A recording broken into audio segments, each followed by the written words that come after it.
All right, we're live, or I am live. It's Nick Atkin on the South China Morning Post, SCMP Martial Arts. We've gone back to the martial arts name from SCMP MMA, just because we do all the martial arts now here, don't we? We do Muay Thai, we do submission grappling, and those were on show at One Championship 157 tonight. It was a very Muay Thai heavy card with a couple of really big submission grappling bouts in there as well. I think the big takeaway from this show is, of course, Garry Tonon, wow, getting submitted in under 2 minutes by Tye Ruotolo. And Garry paid props to Tye on Twitter, saying that guy is an absolute animal. I think it was, I'm paraphrasing.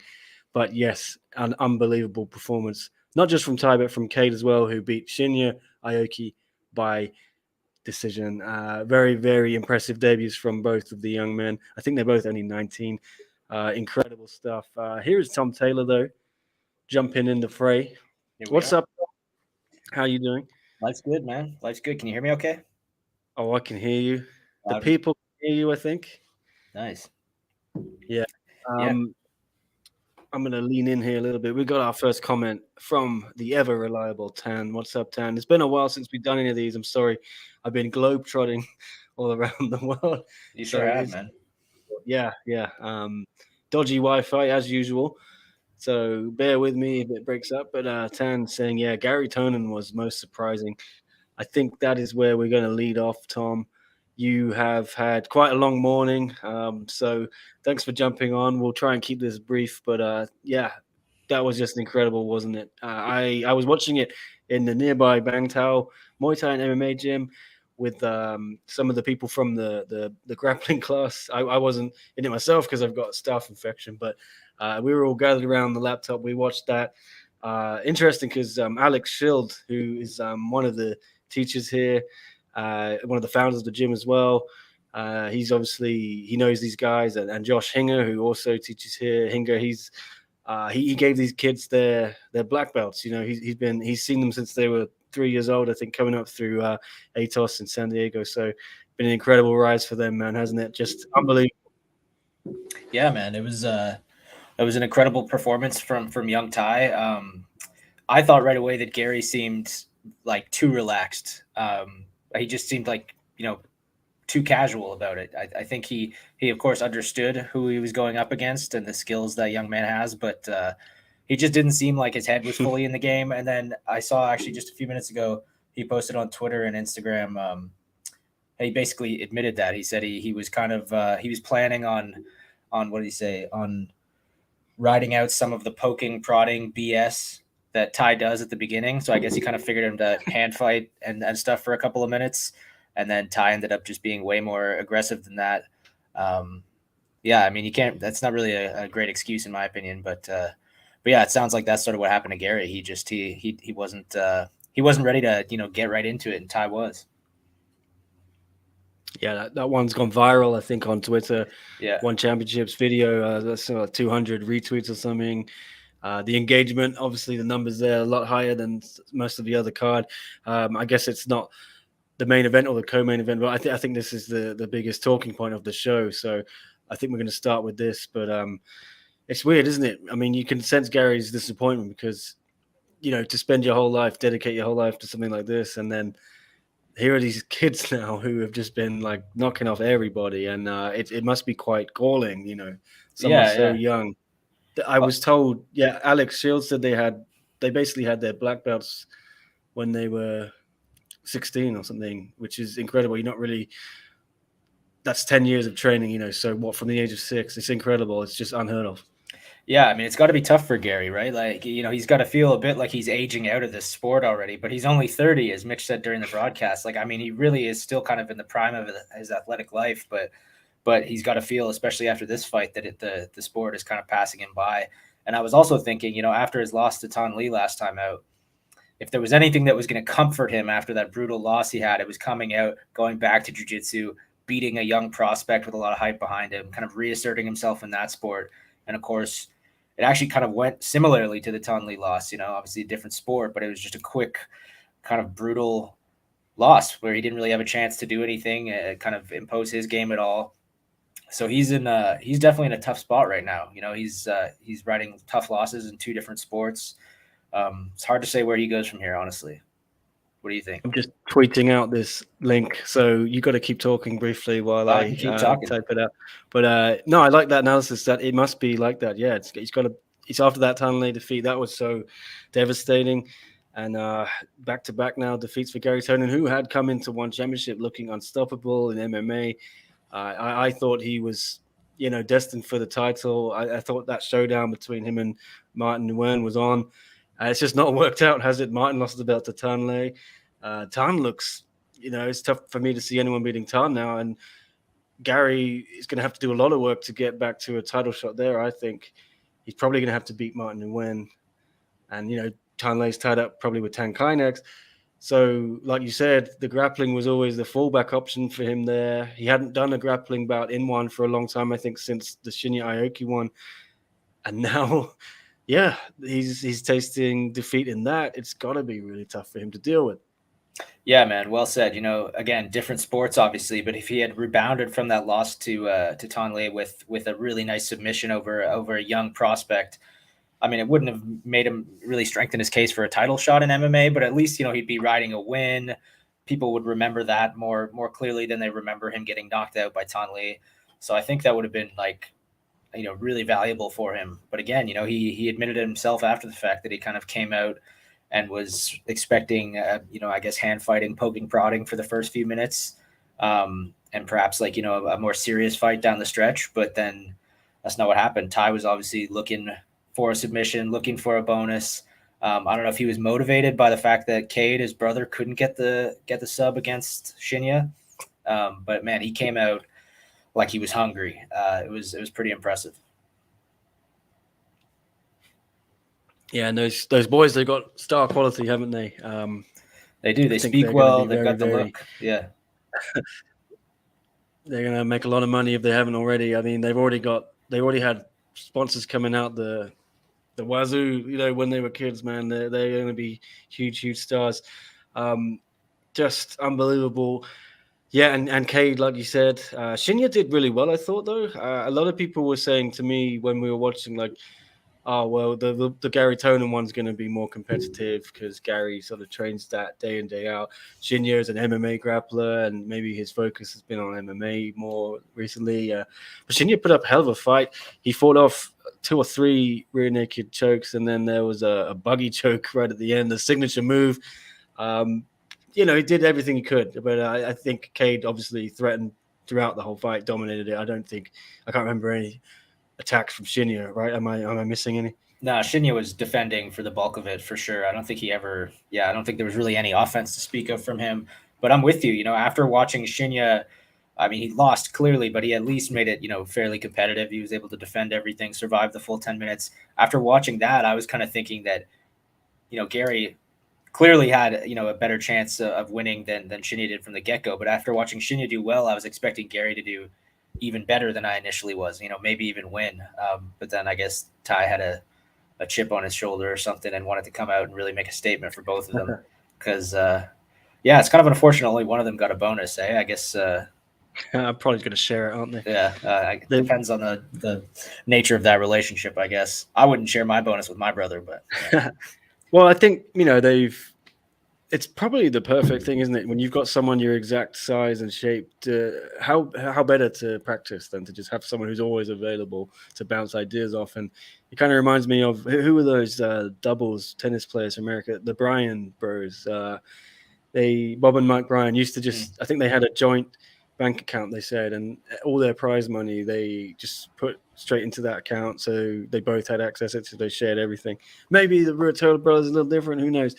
But the Ruitolo brothers own the Danaher Death Squad, says John Cahill. I don't make the rules. It's funny, isn't it? It's very cliquey sport, isn't it? And now, we saw when Garry lost to Tanley, Ryan Hall started chirping at him on Instagram. That was a whole back and forth thing. Gordon Ryan's always very vocal on social media.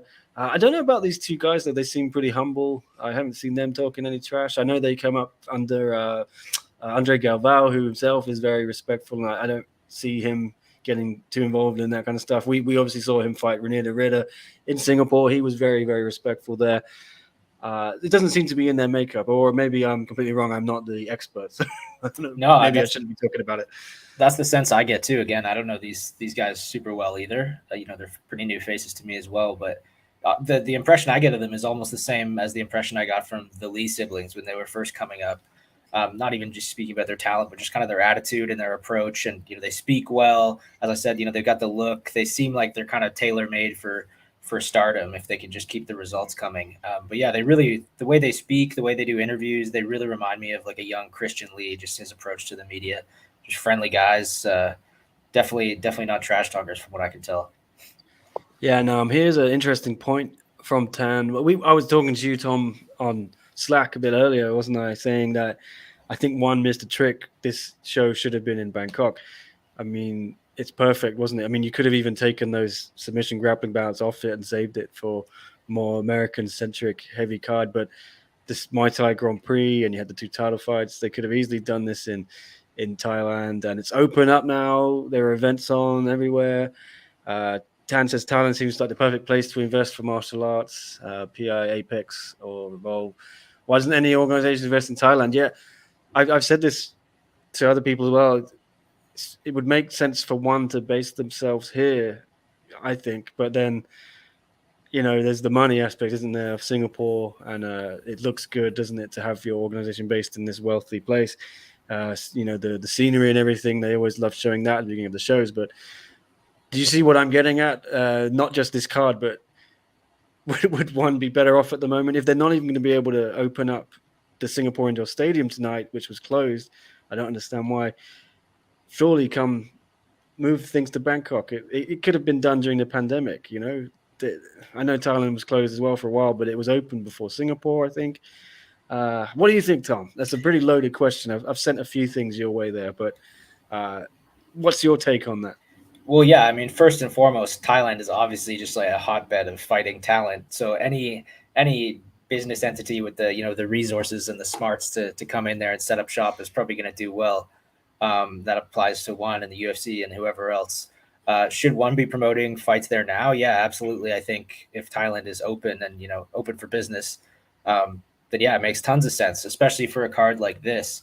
I was thinking actually, this was kind of while we're on the subject of one criticisms, one that I would offer is that this card, it was like 80% Muay Thai. Looks like Nick is taking off for a moment to fix his Wi-Fi. I'm here. Yes, okay. I'm just going to put my phone closer to the laptop. Yeah, no worries. I was going to say this card was 80% Muay Thai and, then the 2 submission grappling matches. And those are both great sports, but there's not a ton of overlap between those two. Like the average Muay Thai fan who's been watching Muay Thai exclusively is not going to have a ton of interest in submission grappling, whereas they might be able to get down with some kickboxing or some MMA because at least they're still striking. It was weird to me to put together a card that focused on 2 sports that really don't have a ton in common. Do a submission grappling and MMA card. It was just kind of a weird setup to me. It would have made a lot more sense, I think, to do a really Muay Thai heavy card in Bangkok, like you said, and then put these submission grappling guys, these young Americans, put them on a card with Demetrius Johnson or Jared Brooks or something, where there's some MMA and fans will be able to watch some submission grappling and some grappling in MMA. It was kind of just weird setup for this one, I have to say. Oh, absolutely. I mean, is there much crossover between these two worlds, like the diehard Muay Thai fans and the diehard grappling fans? I don't know. I mean, for people like us, yes, people who like all combat sports, but somebody who trains Muay Thai, who just wants to watch some Muay Thai fights and has no frame of reference for jiu-jitsu may have found those 2 jiu-jitsu matches completely unwatchable, right? And then someone who's a jiu-jitsu guy and that is a fan of the grappling arts may have tuned in for that card, and they have these 2 great grappling matches sandwiched between like a wall of Muay Thai, which is what probably not what they tuned in for, right? So it's just kind of it's great to have the variety on these cards, but I think they need to be a little bit more strategic, with which martial art they put where, and which market and which fighters are involved. Can't be so random, Yep, 100% agree with you. I'll get through a couple other comments here quickly. Tan also asking, where's JHK? Isn't he also training in Bangkok? Yeah, he is. I think he flew to Pattaya tonight, actually, to be a judge on a local show. So I don't know if that show's finished, but JHK, he's getting around town. He's not just training in Bangtao, he's going to fight in Bangtao. And he's also on judge duty. He's doing his thing as well as usual, getting interviews, writing up stories. So go check him out as usual, JHK MMA on socials and the All Star. He's got some great content coming out. Also, check out his vlog, and if you like written versions, he writes it all up as well. Really interesting insights. He's training, like I said, for a fight. It's a fascinating read. Anyway, let's keep it going. Al C, what's up, Al? Saying, yo guys, just catching up the show. Just finished watching the Rodtang fight. Well, we might be spoiling it for you. Sorry, Al. Maybe tune in afterwards. But it was a good show. Rodtang was brilliant. Yeah, maybe we'll get to him next. Alcy saying, not a big grappling viewer, but good to see they changed the rules so it's not a tie if time runs out. Yeah, that was cool. I think a little bit shorter, weren't they? They're only 10 minutes. It did drag sometimes. Yeah, 12 minutes before was a little bit long. I'm hoping they don't run into any, because now they're scoring it based on submission attempts. It seems like it's just a really simple black and white scoring system. Whoever has more submission attempts wins if there's no submission, which is good in theory. But I guess, there's always going to be some kind of gray area. What qualifies as a submission attempt? Like, I don't know. Maybe people that follow grappling more closely can answer that. But I would worry that, there's going to be some debate sometimes as to whether a rear naked choke is applied tightly enough to qualify as an attempt or an actual like full on, submission. I'm not articulating this very well, but I guess you have to have a really clear definition of what a submission attempt is if you're going to score fights based on that metric, is what I'm trying to say. Yeah, and I guess they bring in different judges, but they didn't say who the judges are unless I was wrong. No. They tell you who they are for the Muay Thai, but I wish they'd made more of an announcement about these rule changes too. To me, this is kind of a cool thing to announce. You're trying to revolutionize the sport a little bit, reduce the propensity of draws and whatnot. It would have been cool, put out an announcement saying we're changing up the rule set a little bit. I don't know, but then I didn't know they had changed the rules until the fight started. I mean, I knew that they were kind of doing something to get rid of draws, but I didn't know they had made them shorter. These are the kinds of things you should tell your fans, I think, Yeah, and commentary as well. I think it was good to have Buchecha there, but he was only there because his fight fell through. Yeah. And at least they gave him something to do because he's been so unlucky with that. But if he was fighting, he would have been there. And Mitch Chilson is obviously, he knows his stuff about grappling. But do you think maybe they can bring in like a guy, someone to fill in, for the grappling fights, to lend some of that? I think they had what's his face jumped on when we were in Singapore at 1X. Henzo Gracie jumped in the commentary booth, didn't he? For the he did, the grappling bout. Yeah, so something like that would be good. I'm sure Boucher should have that purpose, but it was just some dumb luck he was there. But anyway, yeah, Tan saying UFC invested in Shanghai PI, got it closed down for 2 years. Should have built it in Thailand. Yeah, I mean, I see your point, and they are making a bit of a play now in Thailand there's some Thai fighters in road to UFC. Top Noi here from Bangtao is going to be going to Singapore to fight in that. But it's a different market, isn't it? They see more money in the Chinese market, way more than they would be in Thailand. And China was more ready, I think, at that time and still now for MMA. MMA is still very new in Thailand, and it's getting. I think they only just had their first ever MMA show at Lumpini in January, so it's very new. But the market is there nonetheless. Anyway, John KL saying, "All right, how serious is Rodney Tang about going to MMA?" Yeah, let's talk about Rodtang or Rodtang. I didn't pronounce that right. I was told off for my pronunciation by some Thai people here today of Rodtang. I'm getting it wrong. I'm butchering it. But very impressive, wasn't it, Tom? He brutalized Jacob Smith, I think it's fair to say. Bloodied him. That must have been a broken nose. Jacob Smith just looked completely broken at the end, mentally and physically. He kind of stood there, didn't he, while Rodtang did the traditional bow. And he looked like he didn't know what to say or do. I thought he might have been a sore loser or something, but I don't think it was that. They embraced eventually afterwards. I think it was just this moment of reflection of, God damn it, I'm so much worse than this guy? How am I? I've dedicated my whole life to this thing again, like we were saying before, and that guy is just a level above me. It must be frustrating when you run up into Rodtang, huh? Yeah, I mean, I'm sure it was very frustrating for him. You know, he's like you said, dedicated his whole life to this, and just came up short. Just didn't have any answers for what Rodtang was doing, and obviously he was probably concussed as well, and probably just kind of stupefied by the like level of violence he'd just been exposed to. You know, Rodtang really fights at like a different level of intensity a lot of times, right? And, I mean, there was elbows coming down the middle, like he was just chopping away at him for the entire fight, and I think that would probably be, I mean, I know that would be a really dejecting experience. But I have to say, you know, the lead up to this fight was kind of interesting for me because when it was first announced, obviously I was thinking Rodtang has got this. But then I interviewed Liam Harrison, talked to Michael Schiavello about it a bit, and a lot of people were really thinking that Smith had a good shot at winning this. And I don't think I was picking him really, if I'm being serious, but I thought he had a pretty good shot by the time they were walking out. And then, it turns out he didn't. Rodtang just walloped him. Yeah, I felt something in the air. Oh, maybe we're going to get some kind of upset. There was something about it tonight, but Those came later. Rodtang shut it down. John was asking, is he serious about going into MMA? You know, you interviewed him, Tom, before the fight. He said he's going to go fully into MMA after this tournament and maybe after he goes and wins the kickboxing title. So a little bit down the line. I wouldn't expect it right till maybe at least next year. What do you think?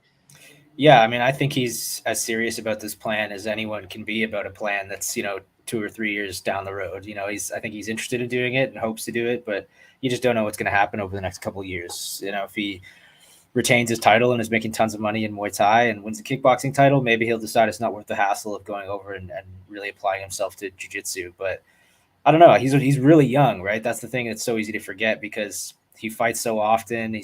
They always tell us he's had, you know, 300 plus fights or whatever the ridiculous number is. He's been around forever, but he's still only 24. And that is like, I mean, I think he's like the same age as Jake Paul, who is now, you know, transitioning into boxing. There's no reason you can't start learning a new sport that young. And he's got a pretty solid base for MMA with his Muay Thai. You know, he's got the resources, the training around him, the training partners that he would need. Certainly one would get behind him. So I think if he really wants to, it's a matter of time. But that's the question, is if he really actually wants to do that. Well, here's my hot take, and it might be completely wrong, but if he wants to be serious about MMA, does he need to leave? Does he need to change gyms? Because we've seen a lot of people leave and go to Marek Force, right? A lot of people left Fairtex. We've seen Denise Zamboanga has gone there. Wonder Girl's just gone there. And even the coach, DJ Jackson. Did you see this story? This was wild. He turns up at Marek Force on Instagram, and then 2 days after, Fairtex put out a thing on their Instagram saying, "We have fired Coach Jackson because he was embezzling money or something." It's wild. It's clearly a story there. I don't know, but what do you make of all that? Yeah, I mean, he could get some good training at Fairtex or wherever, really. But if he's, it goes without saying that if he really wants to succeed in MMA at the highest level, like, he needs to seek out the best training possible. And, you know, that Marek Force would be good, but that may mean leaving Thailand, you know, if he's really serious about it.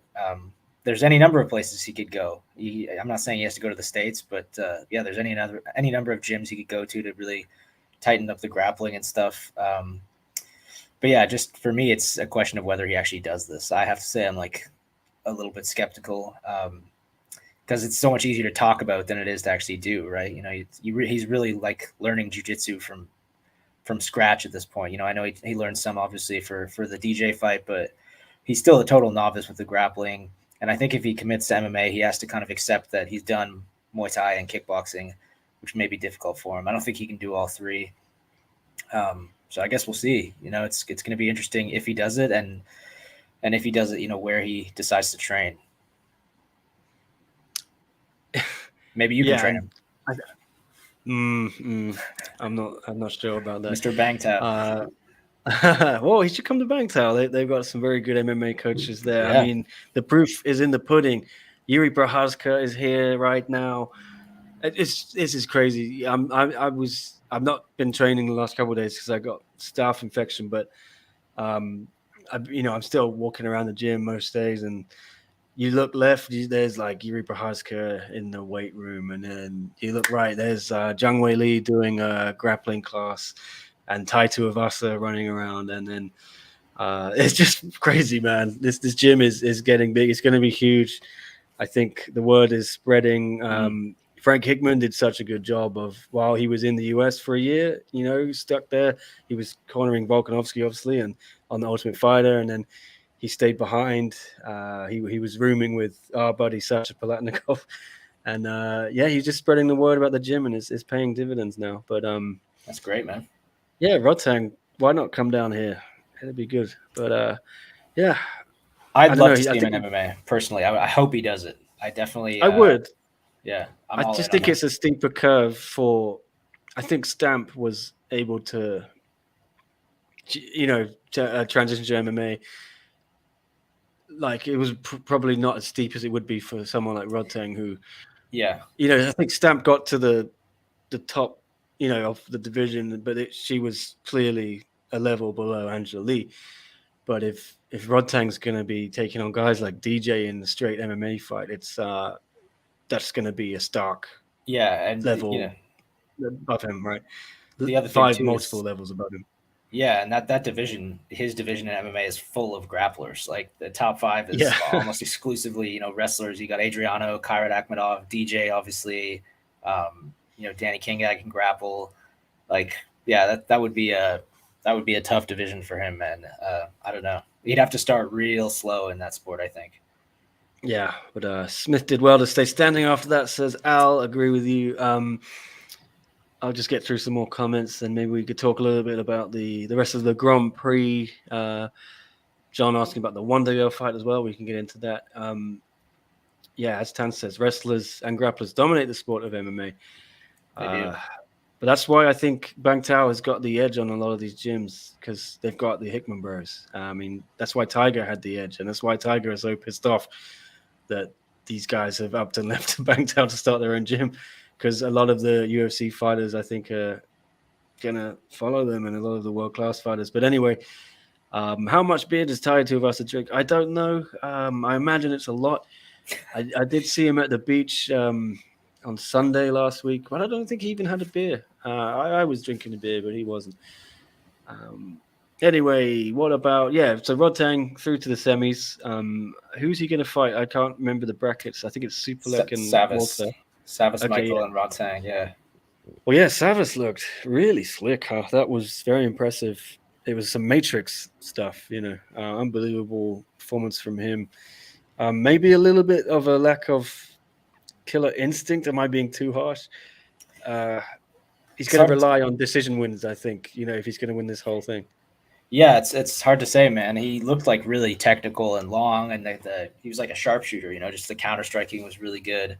But yeah, he was obviously, compared to a guy like Rodtang or Walter, even, who had the quick win, like, he wasn't very aggressive. But that's kind of a good thing, I think, early on in a Grand Prix tournament.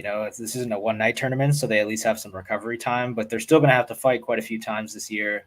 So it's probably for the best that you come out of your fights without broken hands, without broken orbitals, things like this.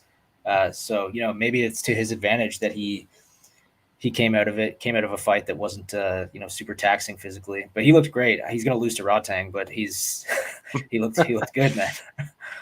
Yeah, and they were repeating a very interesting stat. I think that he'd won 18 of his 21 fights against Thais in Lumpini and was it Rajadamnern? So obviously he's built up quite a lot of pedigree out here. Very impressive. But I mean, I would be backing Rodtang to reach the final. And then what about Superlek then and Walter? Because a lot of people are backing Superlek to win the whole thing. And, is that disrespectful to Rodtang or what? Well, I think that's fair. I mean, Superlek seems like, he's really at the top of the heap in Muay Thai right now. He's one of the best. And Rodtang has looked great in one, but he's definitely not unbeatable. He lost in Thailand a couple years back. He's lost plenty of times. He's fun to watch, and he's very, very good, but let's not act like he's invincible. And Superlek certainly has like the skills to beat anyone. The kicks, obviously. So that'll be a really good fight. I think most people at this point have got to be assuming that will be the final, which would be crazy. But Superlek, he looked really good, but also I think a lot of people expected him to do better against Naito. Again, circling back to my talk with Liam Harrison kind of suggested that Naito had no business in this tournament. Really, he just wasn't. He's good, but just not quite on the level of the other guys in the tournament. And it was fairly competitive, that fight. Naito had a nice strategy early on, attacking the legs. Yeah, so we'll see. I think Superlek rather would still be the favorite, but it's heating up. Rodtang is obviously a beast. That's going to be a crazy final if that's what we end up with. A lot of people in my comments or replies, whatever you call it on Twitter, mentions were all a bit angry that Panpayak didn't get put into that fight. It was Josue Cruz, right? When Jonathan Haggerty pulled out this morning, exclusive on scmp.com/martial arts. We broke.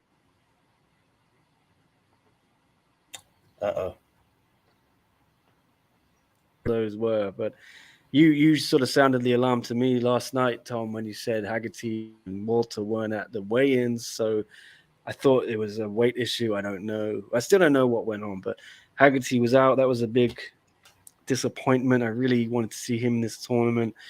A lot of people did. There's a lot of people upset on Twitter. But my point, I think Cruz went into the tournament because I think Liam Harrison said it on Twitch as well, that it's a global tournament, isn't it? They already had 2 Thai fighters in there. So they went with Cruz, who's the first Mexican fighter in one championship. But he was outclassed, wasn't he? Completely. Yeah, he really was. I mean, you got to give him a bit of a pass, given that he trained for a different fight. Took this one at 12 hours notice or something, it was a pretty chaotic situation for him. And he's fighting a guy who's really, really good. The best guy, one of the best guys he's ever fought easily. But yeah, he did get blown out of the water, and it probably would have made more sense to go the other way. But yeah, I mean, Walter looked great. That was a weird fight because he looked really good, but it's hard to ignore the circumstances of that one, that he was fighting a guy who was preparing for a totally different opponent a little while ago, Yeah, I'm still disappointed about Haggerty. But like I said on Twitter, I think he could slide back in. We've seen it with every Grand Prix one has. There's always injuries and things. So yeah, and Haggerty for me is more of a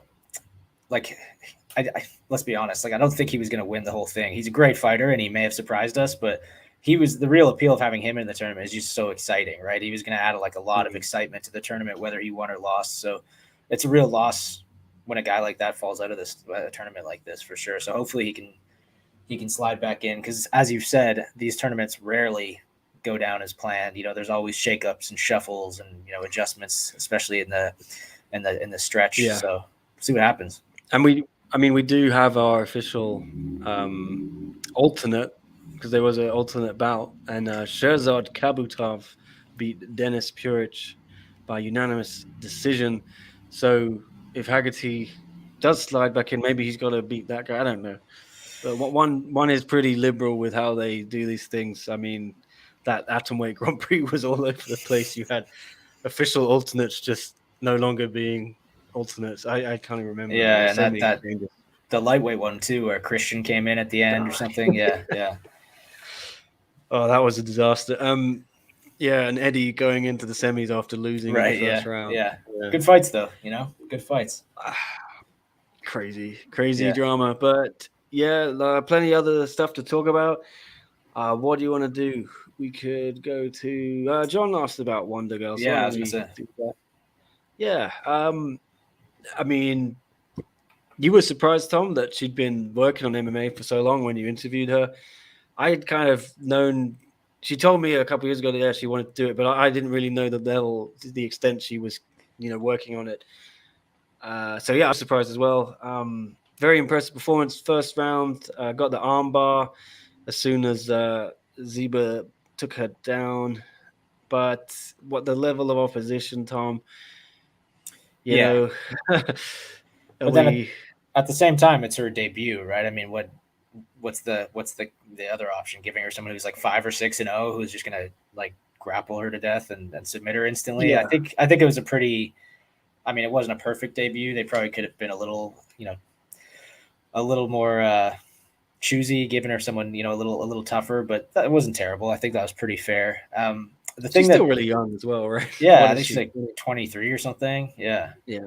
The thing that surprised me though about her previous training, I didn't realize she said she had 4 amateur fights and won 3 of them, and 2 of them she said she won by submission and 1 by knockout.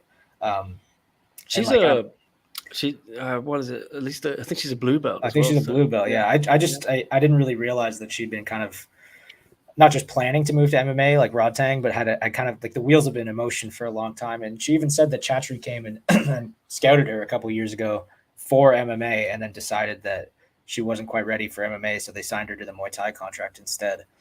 So this has like been a long time coming for her, and you could tell it was a pretty satisfying win. She obviously was very excited after the fact, which was cool to see. Yeah, I think Chatri also saw her as, she can be our strawweight Muay Thai champ for a couple of years. Like Stamp was the atomweight one. She had a couple of really good wins in the beginning, but then she ran into Jackie Buntan, who broke her orbital, and then it looked like Jackie was going to be that, but then Smilla Sandel came along. So maybe they've just thought, let's push. Yeah, why don't we push the button on Wonder Girl going into MMA? It's not like the strawweight division has much depth, so they need people, and Zhong needs challenges, but it's a very there's a gatekeeper, isn't there, for anyone who wants a title shot? They've got to sort of get past Tiffany Teo, and that's no short order. Yeah, so let's see. I don't want to criticize her. It was a very impressive performance, very impressive, and she looked like it meant a lot to her. You could see. So excited to see continue that. I would just say I would like her to concentrate on it fully, the way Stamp kind of stopped focusing on the Muay Thai and kickboxing titles after she lost them. She sort of went straight fully for MMA. I think she benefited from that. So hopefully Wonder Girl goes all in on MMA. I'd like to see that. And then I think we could see some good results. Excited to see it. I think that's her plan, based on what she was saying to me. It sounds like her plan is to commit to MMA, but if they come along and offer her like a nice Muay Thai fight at some point, she won't turn it down. But the focus now, I think, is on MMA, which is pretty exciting, especially given the division she's in. As you said, it's probably the weakest division of the divisions that one has put rankings out for. I mean, there's just really not a lot of top fighters in there right now, and Angela for me, she's going into the top 5. Yeah. It's There's no one else. Who else? And Victoria might move up too soon, I heard. So this division could really start heating up in the next couple of years if these women start getting the results. Yeah, hopefully. I'd like to see them make an effort to bolster that division. Oh, they need to. Yeah. I'll look at some comments here quickly. Al saying, was it announced why Haggerty dropped out? No, he just said health reasons. That was all he said. The word I got was he felt unwell and was not medically cleared to compete. And then he hinted he'd been feeling something through the camp. I don't know what this is. I don't think it's COVID related at all. It might be long COVID. Who knows? But John KL saying, why doesn't Sakakibara realize the fight to make his tension versus Rodtang? Bro, call up Chatri and make a deal. Oh, yes. Well, they tried to get tension, didn't they, into one. He was at New Era, wasn't he, in Tokyo, Tom, when we saw him ringside. And it seemed like that might be on the cards, and that would have been really fun. But who knows, man? Yeah. Well, what's the matches next month? Yeah. So. Yeah, and then he's going to focus on boxing, or what? That's what he says. Yeah, I asked Rodtang for his prediction on that, and he picked tension. Yeah, I don't know too much, but I'll be watching that. That sounds fun. Yeah, it's gonna be good, man. Alvin up in the house. Good to see you, Alvin, Mr. Positivity. Good to see you, gentlemen. What a phenomenal one card. The Fights Who Can Beat It should be very proud. Just spreading the positive vibes. Good Love to see it, man. you. Just a ray of sunshine, Alvin. Mr. Akin, I saw you in Phuket, Thailand, interviewing members of Bangtao. Will you interview Miss Yang at some point? I'm trying, Alvin. Trying my best. I've had a few requests knocked back. Ghost was sending me some. He knows someone. Ghost has like got a friend who can speak Mandarin, and his friend has written me a message to show Zhang Weili, but I don't want to like go near Zhang Weili, sort of waving a phone at her. She might just sort of take me down, and I don't know. I think you want a selfie or something. Yeah. We'll see. I've still got another week or so here. I might throw a Hail Mary out next week. Who knows? It's do or die. I'm also going to try and get Yuri Prohaska. He's here, and I'm going to try and get Tye Ruotolo. I think that one's in the bag. Hopefully, I asked Andrew Woody, the strength and conditioning coach, is good friends with Tye. Hopefully, you're going to make that happen for me. I'm not as well connected as JHK, Tom. JHK has put the feelers out. Man. No, yeah. he everyone knows JHK. He's been interviewing all these cats from when they were first amateurs on the scene, and he's very good at that. He sure is. I'm playing catch up, but hopefully there's a few interviews I can get next week. Peter John Alexander, is this a new MMA podcast? I just saw it on my YouTube recommends. It's been going on for a while. We haven't done one for a month or two, maybe 3. We usually do fight companions during one championship shows, Peter. We're doing a recap today just because we didn't really have the manpower to do a fight companion. We're hopefully going to have a fight companion for the next show. Chris will be back. But we're doing a recap. Sometimes we do UFC recaps as well. I'm going to try and make a renewed push on those, and we try and usually do a midweek news podcast. That's fallen by the wayside the last few months, again, because I've been traveling all around the world and I have dodgy Wi-Fi everywhere I am. It's a little bit difficult. I don't have my home set up or my office in Hong Kong. I'm still stuck in Thailand, but I'll be back in Hong Kong next week, it looks like. So going to get the podcast firing again, but hope you're enjoying it, Peter. If you like what you see, what you hear, give us a like, give us a subscribe. We've got plenty of good content. If you like One Championship as well, we're the place to be. I say that full throttle. We are wholeheartedly. If you want One Championship content, I think there is no place better on the internet. It's undeniable, man. Irrefutable, undeniable. Yeah. But UFC, not so much. But we do what we can with the UFC. When they throw me a bone every now and then. That's it. The operative word being can. You can only do so much with the UFC sometimes. Yeah, it's difficult. But again, I'm not as well connected as John. John JHK used to get me most of my interviews from the UFC, but then he went and got himself a real job with All Star, full time. So all of his stuff goes there. And he's thriving there. Good to see. But definitely we are lacking UFC content. We'll see what we can do about that. But anyway, need to flash the SCMP credentials to secure those Chinese fighters. Well, I think I've maybe freaked her out with my Hong Kong hat. She saw that and she looked at me, and so did Coach Kai. He was a little bit like, who's this fucking white dude with a Hong Kong hat?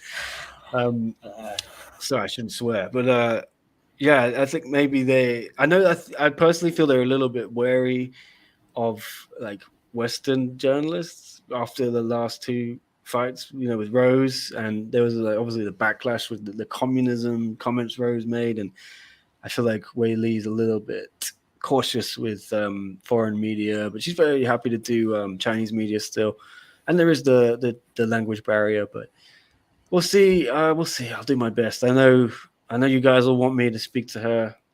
Let's make it happen. All right.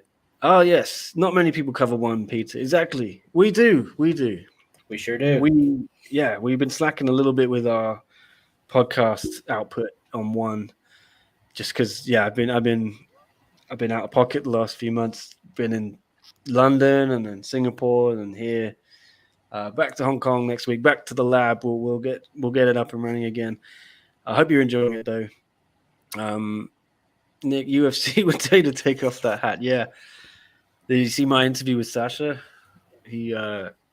Everyone check out Sasha Palatnikov, by the way. Tomorrow morning Asia time tonight. If you're in America, he's fighting on Tough Enough 128 in Las Vegas.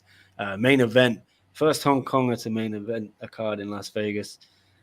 Former UFC fighter. He was telling me all about how in the UFC, yeah, he was shedding light on all the times they told him he couldn't wear the Hong Kong flag out to the cage, couldn't even wear it on his mouthpiece, couldn't even wear the number 852, which is the area code of Hong Kong. And this new flag ban in the UFC, Tom, I think it's pretty much all down to Sasha, isn't it? Yeah, there's a couple other incidents over the years. I think somebody from Edmund Shabazian and Benoit Darius, I think. Yeah, right, yeah. I was trying to remember who it was and what country was involved. But those weren't as... This was really like, oh, shit, we've got to do something about this because China, we're making a big market for ourselves here. That's true. But Sasha's made some good points, Why does it matter if I wear the Hong Kong flag? It doesn't. He's one guy, It's and Hong Kong competes as their own team in the Olympics, in international football, at the Asian Games. It's wild. Anyway, go check that story out. It's at scmp.com/MMA/martial arts. It's blowing up today. Got a few thousand hits. It's on. Nice. It went on Facebook and all the comments. Getting spicy. But anyway, back to one. What else? Anything else of note from this card? There's a lot of stuff on this card, man. There was a lot of stuff, man. What can we talk about? Who is on this card? Elise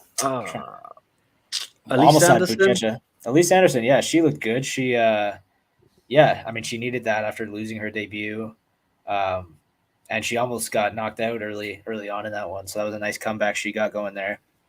And she seems like a very thoughtful young fighter. Like right away after the fact, she was talking about working on her striking. Like she knows where she needs to improve, and she's clearly got skills on the mat. So I think she's going to do pretty well. She seems really focused, and like really dedicated to the cause of improving. So I'm pretty excited to see what she does next. I think she'll probably be ranked eventually. Yeah, I mean, I guess we should talk about, I don't know, the main event and the co-main event. I figured we're working up to this. Yeah. That's what, I mean, I said it to you. I was like, it feels weird. Like no one even really is paying attention to these two title fights, but they were both great fights, especially the co-main I enjoyed. Lasiri, I didn't see that coming. That was a big shock. He made Prajic quit on the stool. I think it was at the end of the third round, going to the fourth. Busted up his eye so bad he couldn't see out of it, and his corner was asking him, "You want to continue?" He said no. And big shock. Lasiri 0-4 to start his career in one. Now the champ, strawweight Muay Thai champ. Chiavello was losing it, wasn't he? Because he's also Italian, so he was one of his boys. He was bigging it up. But very cool moment for Lasiri, the man from Milano punch and kick. Is that what it's called? Did I get that right? What? You enjoyed Milano punch and kick. Oh yeah. Great gym name.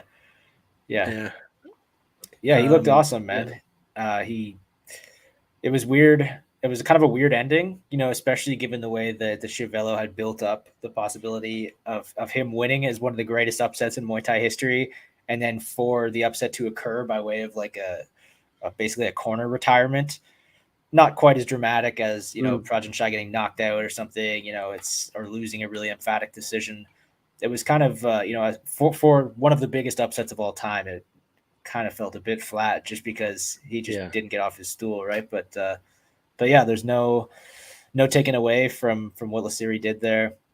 Incredible turnaround, as he said, after losing his first few fights. I believe his first few fights were up a weight class, right? He was fighting at flyweight at first.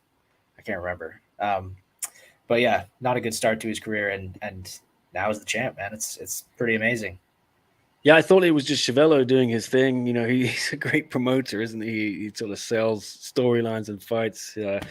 He builds up history for you. I thought he was just giving it a lot of talk, like, oh, this is going to be one of the biggest upsets if he can do it. Can he do it? This would be huge. And then it happened. I was like, oh, damn, that was a big upset. Yeah, damn. Mm-hmm. But yeah, very happy for that man, Joseph Lasiri. It's interesting though, because in the history of one, they have a history of not really getting behind the the European fighters, the European champions, especially, and the ones that beat Thais to take the titles off them, they really don't seem to like. And it looked like there could be two happening tonight. Jimmy Viano was pretty close to beating Pet Marcotte, so that could have been disaster for one. I think I'm being fair when I'm saying they like having the Thais having the belts. Am I being unfair? I don't know. They don't seem to get behind champions in the same way. If they might feel they can't promote them. We've seen what happens with the Brazilian champions, especially in MMA. Adriano Moraes and Bibiano didn't get much of a push. Brazil's not a big market for them. Is Italy going to be a big market for one? I know they have one championship, Italy, which I was surprised to learn. They have a CEO of One Italy. I'm not sure why, but maybe this Joseph Lassiri is going to be the face of that for sure. But I don't know how big that operation is. Yeah, at this point, it's him and Mauro Cirilli, the heavyweight in MMA. Really, I think that's. I'm trying to think if there's any other. The Petrosian obviously is Italian. Trying to think if there's anyone else. Yeah, but he lives in Milan. Trains in Milan. Lapicus is I think like Moldovan Italian or something, right?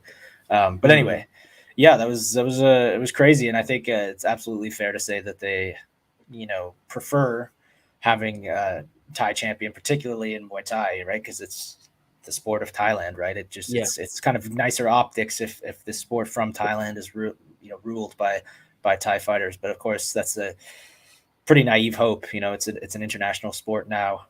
Obviously, you're going to get great fighters from all over the world, and I think maybe they're missing an opportunity. They could be promoting these guys, maybe take a different strategy to promote them in Europe or something, open up some new markets. I don't know anything about business, which is why I'm on this podcast right now. So I don't know, but I don't know, man. It does seem like they prefer having Thai champions in Muay Thai. But I think clearly there's a storyline to be sold here with Lassiri. There's a lot of people in Italy who like watching Muay Thai and kickboxing. So maybe there's an opportunity to kind of really crack into that market here and get one championship Italy, really rolling. I just finally. I don't see it, man. I don't see it. Yeah, I don't think so either. They've done nothing with Dorito, have they, in the Netherlands? No. I don't think they did much with Haggerty in Britain when he was flyweight champ. What can they really do, though, other than try to strike new broadcast deals in these countries? Because it's not like they're going to go do an event in Italy. That would just be so counterproductive right now because, they're putting so much muscle and effort towards the U.S. debut and getting back to Thailand. Why? That begs the question, why have a one championship Italy? That was the question right away for me. I think it's because at the time they were co-promoting with, who was it over there? I can't remember, some European promotion. They were. That's how they got Cirilli, I think. I don't know. But this is it. They are doing shows in the UK now. I think Road to One. They have joined up with some local promoters in other countries in Europe as well. So I don't know. I understand why there's a one championship Japan and one Thailand. And Philippines, whatever. They're big markets. But Italy, I don't know. But anyway, some more comments here I'll get into. I guess Pet Marcotte. When that one went to a decision, I knew Pet Marcotte was going to win because he's the champion, and you gotta. I thought it was a draw myself. So if you're scoring that fourth round at 10-8, so then yes, it's gonna. If it's a draw, you're gonna give it champ, and then also one. I think the unwritten rule. It might even be a written rule. Is the champ will get the nod in that sort of situation. You got to go and win the belt. But a lot of people in my mentions now, because I put on Twitter that it was too close for comfort. I'm getting some angry replies here from some people. What are they angry about?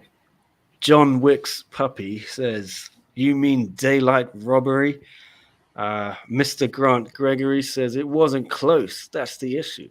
And some more here.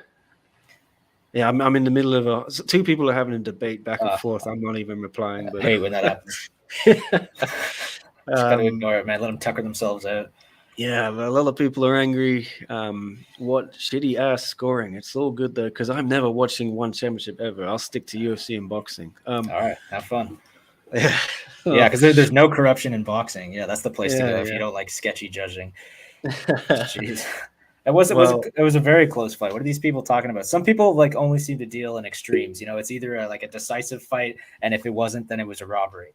It was just a close fight. It's not that big of a deal. We don't have to argue over it. You know, I think it was pretty clear both guys won a couple of rounds. One or two of them were up for debate. The fifth round was obviously a close one, and Pep Moricott, I don't know what he was thinking, taking his foot off the gas in that round.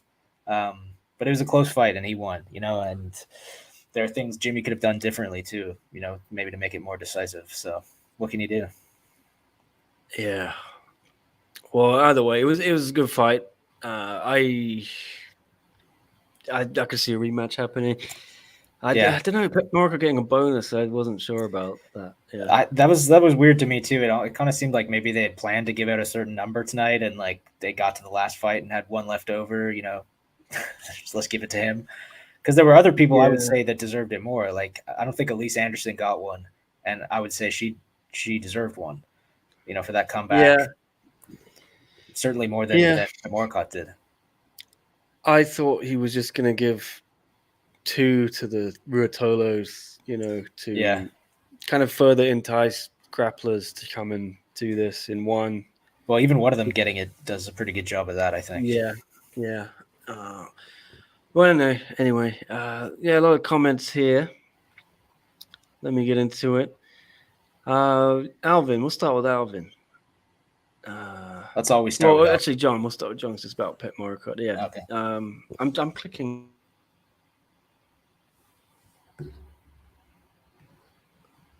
Can you hear me? I can hear you. You're glitching a bit, though.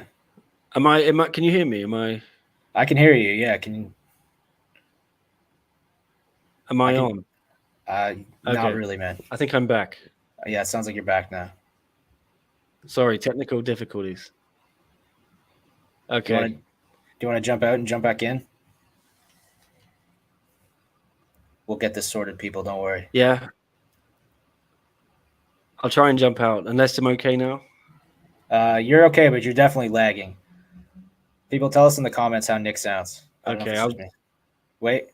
I'm gonna jump out. This seems good now. Am I good? You think you're good now? Yeah. Okay. I'll leave it there. We're back. Yeah. All right. Well, we'll go with this for John. He's saying, how about Petch? I think he was really gambling by taking round 5 off. Yeah, I was a little bit surprised that he seemed like he thought he had it in the bag. I thought he'd go for it more. I mean, I thought Jimmy won that round, and it looks like the fight came down to that 5th round, I think. So that's why I think people are upset, Tom, because if you're going with that 5th round was the decider, then Jimmy Viano probably won. I don't know. Yeah, it was definitely close, and I think the optics of a champion who has just like visibly taken the last round off. Am I gone again? Yeah, you're fading in and out here, man. You're choppy. Jump out and come back in.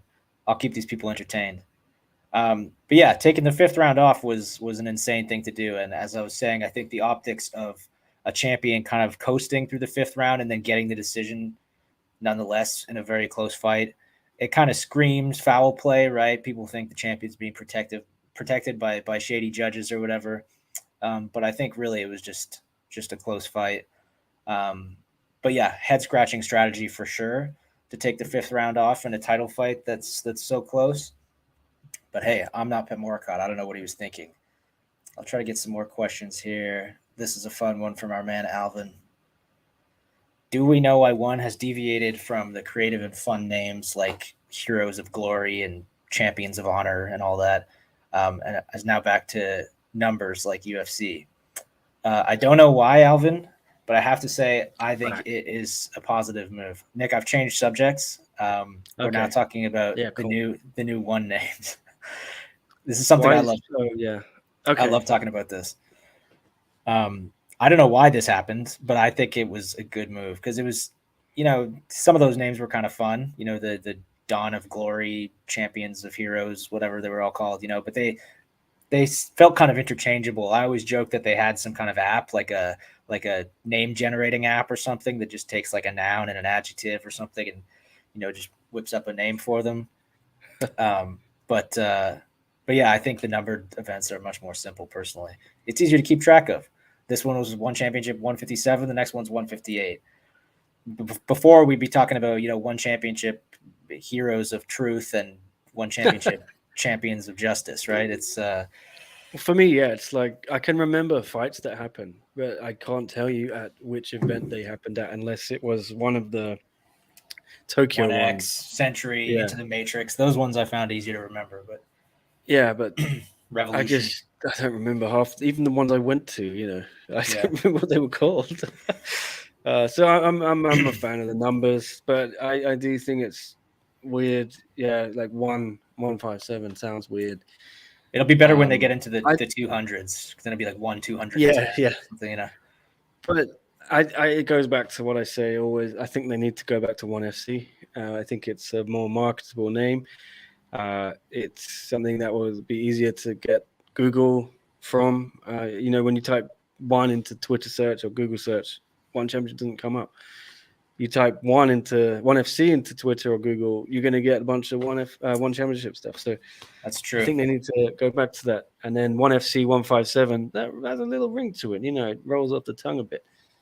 But that could be because we're conditioned to the UFC 157 kind of thing, right?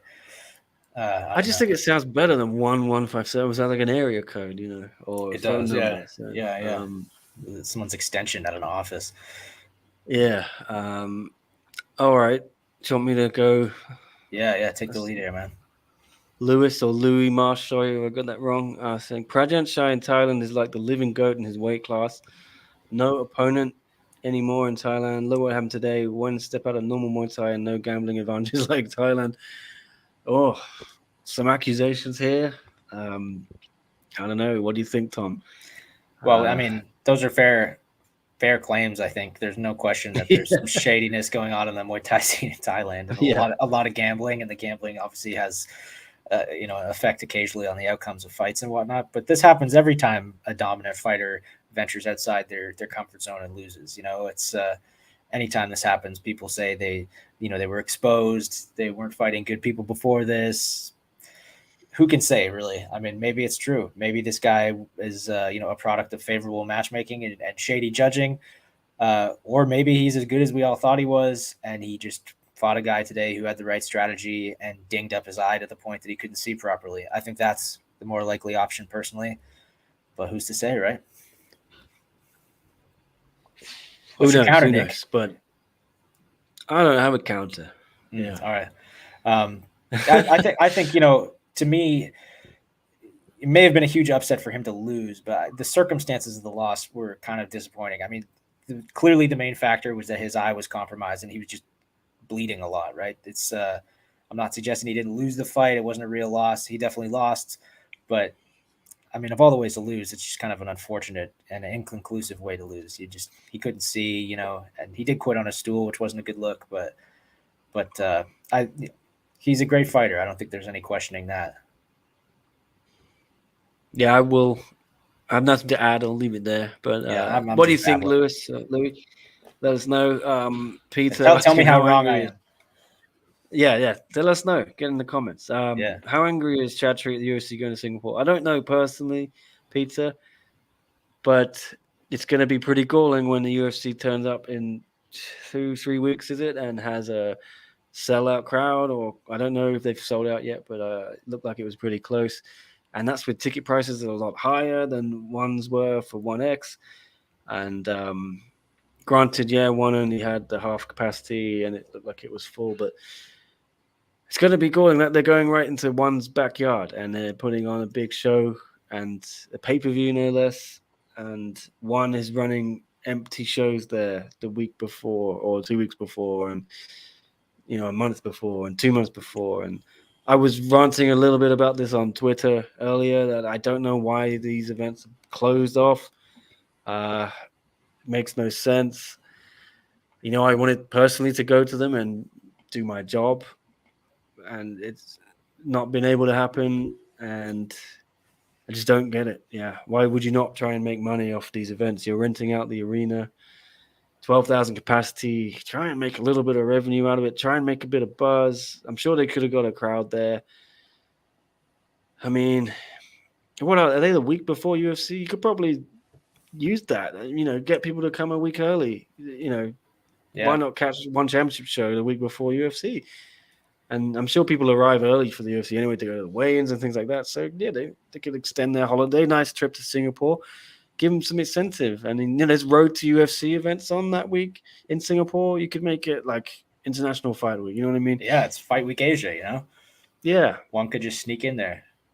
Yeah, it's open up. I mean, I don't know if the show's going to be closed next one. Was it June 3? June 2nd, June 2? like that, yeah. So just open up, yeah. Hopefully catch some of that. But it's like when WrestleMania comes to town. Every other wrestling promotion, the indies all head to the city WrestleMania's in for that week, and they put on shows, and all the wrestling fans who are there for WrestleMania go and watch all these other shows, and they make a bunch of money. The UFC always does something on Super Bowl weekend. There's always a bigger fish or whatever the line is, right? Just why not try to ride the momentum of these bigger companies coming in. This is the front-facing response that Chatter usually gives when he's asked about the UFC in Singapore. Actually, is just that it doesn't bother him and it's a different product and all that. Who can say if that's true? But I've asked him about it before in the past. How he feels about these UFC fight nights in Singapore. Granted, those were smaller cards, not like this giant pay-per-view they've got going on. But he always says it doesn't bother him. Do we believe that? I don't know, but that's what he says. I don't know. It's got to be pretty frustrating, I would imagine. Yeah. But it's one's home base. They have shows there fairly often. So I mean, it's of course a UFC show. The UFC is an unfamiliar product to people over there. UFC doesn't come to Asia that often, let alone Singapore. So of course it's going to be a huge thing when it comes to town. And they're only in town for a weekend, so it might be a kind of painful week for one championship. But UFC will pack up and abandon Singapore for another 4 or 5 years after this, I'm sure. And one championship can go back to doing their thing unchallenged, unchecked. I don't think it'll be that much of a problem for them. I don't know if it's a huge success. Maybe Singapore Tourism Board, the mysterious STB, will want them to come back. Don't say their name too loudly. Yeah, but it's interesting, isn't it? It's just, why don't you just put on a show, even if you don't sell out the arena? Yeah, it's a different product, isn't it? And just say, yeah, we're doing our thing. We're trying to grow. I don't know. I think it's probably an ego thing, a pride thing for a lot of people. One, they don't want to. You don't want to look like you're trying to ride the UFC's coattails. You want to. I think that the optics they're probably going for is, graciously bowing aside while, the outsider comes in and offers fans a show, and then, allowing them to come into their territory, giving them the privilege of coming to Singapore and doing a show, and then, allowing them to leave. That's the look One Championship's going for, I think. Yeah. I'm just annoyed because I don't think I'll get the chance to go to another event for a year, year and a half. Right. So I could have gone to 2 more ones. Yeah. But who knows when I will next be out of Hong Kong prison. Anyway, Alex Oliveira just got cut. Would you? Yeah, I saw this question. One would be interested. Yeah. No, I don't. It's a hard no from me, man. He's an exciting fighter, but like we were saying before, one doesn't. There are a lot of Brazilians on the One Championship roster, but they've never been particularly valuable. Brazil is just not a hugely important market for one at this point. So I don't think they're going to be rushing to sign a bunch of other Brazilian fighters. I know that one doesn't love the optics of signing UFC outcasts like this. Demetrius Johnson was a different situation, Eddie Alvarez, because these are, decorated former champions, but I don't think they love signing guys like Oliveira. They signed Okami, but he's Japanese. There's, it's easy to see why they did that. And I just don't think it makes any sense for them to sign somebody like Oliveira, who isn't really a star anyway, and isn't from a market that they're interested in. And then furthermore, Alex Oliveira is like an action fighter. That guy's fights are always super fun. He seems like an obvious choice for bare knuckle stuff, or, even PFL or something. He lives in Florida, I think, or maybe not, but he trains in Florida, I think. So yeah, I think he'll end up somewhere in North America doing cowboy stuff. Okay. Yeah. Alvin doing his normal positive thing, saying why are people so angry? I think it's about the Pet Moricott fight. It was an incredible fight with heart and skill. Congratulations to both. They both performed well and gave it their all. Isn't that what's important? That's what it's all about, Tom. Yeah, that is what Especially in one championship. That's exactly what's important. But we all lose sight of that, Alvin. Those guys unleashed their greatness They today. did. Real life superheroes unleashing their greatness all over the world. Yeah. There's a lot of unleashing today. Back to Peter. Some questions here. Do you think UFC 275 is weird since there aren't really Asian superstars there? What about Razor Ramona Pascal? She's going to be on the card. Hong Kong's own Ramona Pascal, yeah. She's back in action. Lost her UFC debut, but took that one on short notice against the killer Brazilian. This time, she'll have a full camp. See what happens there. Yeah, not really many. Just Yang Wei Li, I guess, is sort of leading on that front, isn't it, Tom? But they do have a bunch of. Obviously, the road to UFC is just Asian fighters, so that's trying to find some Asian superstars, I think. But yeah, so cool. Yeah, I mean, I'd have to look at the line again. It seems like it's glitching a bit. I think you're back. I would have to look at the lineup for that card, but there are definitely a lot of Asian fighters on the bill, on the undercard. And then as far as this follow-up question from Peter, expanding on that, are Jiri and Glover a good main event for Singapore? Of course not. I mean, it makes no sense. But as I've said a million times on these podcasts and pretty much everywhere where anyone will listen to me, the UFC is barely selling fighters anymore. They're selling their brand. Like the fans that show up in Singapore, a lot of them, yes, will be going to see Zhang Wei Li, but really what you're paying for is the UFC, to go to some UFC fights. You go stand outside and there's the big UFC logo out front that you can take a picture with, and you see the octagon, you see Bruce Buffer, and you get the whole experience. That's what people are paying for. They're not paying to see Yuri and Glover fight. No, I mean, that fight really doesn't matter unless you're in the Czech Republic or Brazil, right? So it doesn't make sense for Singapore. People are paying for the UFC brand. That's my rant. I wouldn't say that to Yuri's face. Well, it's a great fight. It's an excellent fight. But in terms of patriotic pride and stuff, that the fight is not a big ticket fight unless you're in one of these guys' backyards, really. But yeah, no, I know you're exactly right. Yeah. That's the UFC has done so well at just the brand, building the brand, and they have got to the point where they are synonymous. They are MMA. A lot of people think MMA is UFC. They don't know it's a sport. They think the sport is called UFC. That's it. And a funny story, today I got like a promotion at SCMP, and the message on this. Oh yeah, congrats, Nick. Promoted to the same. I'm not saying I'm ungrateful. I get a pay rise. Yeah, I didn't get it. It's like not a new job title though. It's sort of the same job title, but a lot of people have had the same experience.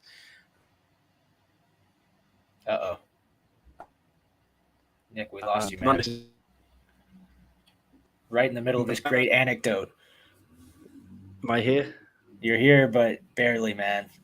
Really? You're visiting from a different dimension. It sounds like you're back now. How am I now? You're good, man. You're good. Yeah, squeeze in this anecdote. Yeah, anyway, so yeah, a lot of people got promoted just to the same job title or whatever, but anyway, yeah, you get like a message. Your face gets beamed on the TVs around the office. I wasn't even there. I was in Thailand, obviously, but someone sent me a picture of my screen, and the blurb was like, "Oh, Nick's done really well to like grow our coverage of the sport of UFC." Like, it's not sport.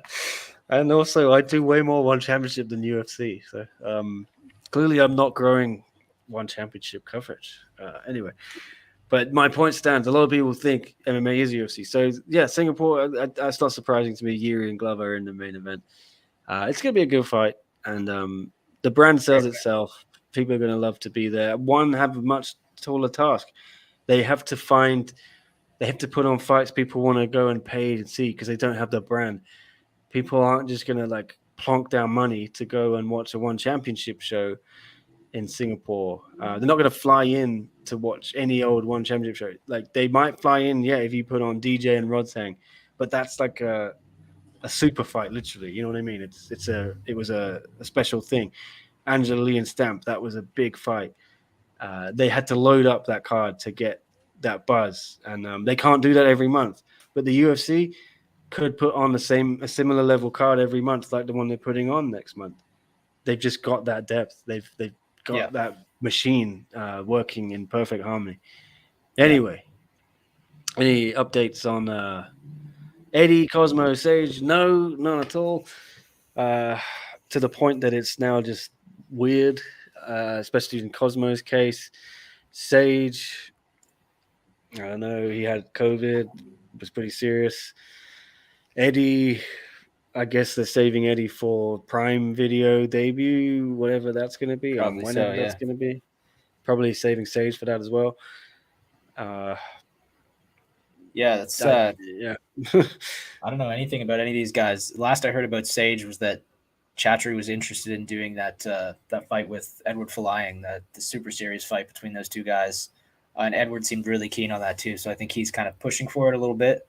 But I don't know. I don't know if Sage will fight again. I don't know what his plan is. And then as for Cosmo, I mean, he's 39 now. I just checked. That's what I was doing when I was looking off to the side just now. I wasn't tuning it. I mean, he's, in fighter years are like dog years, right? That's like 70 years old and in normal years, right? So I'm not sure if he'll even fight again. I hope so, though, because that fight with Sage was crazy. It was a star-making performance. And then he just never capitalized on the momentum he had there. Yep. Here we go. Some other comments.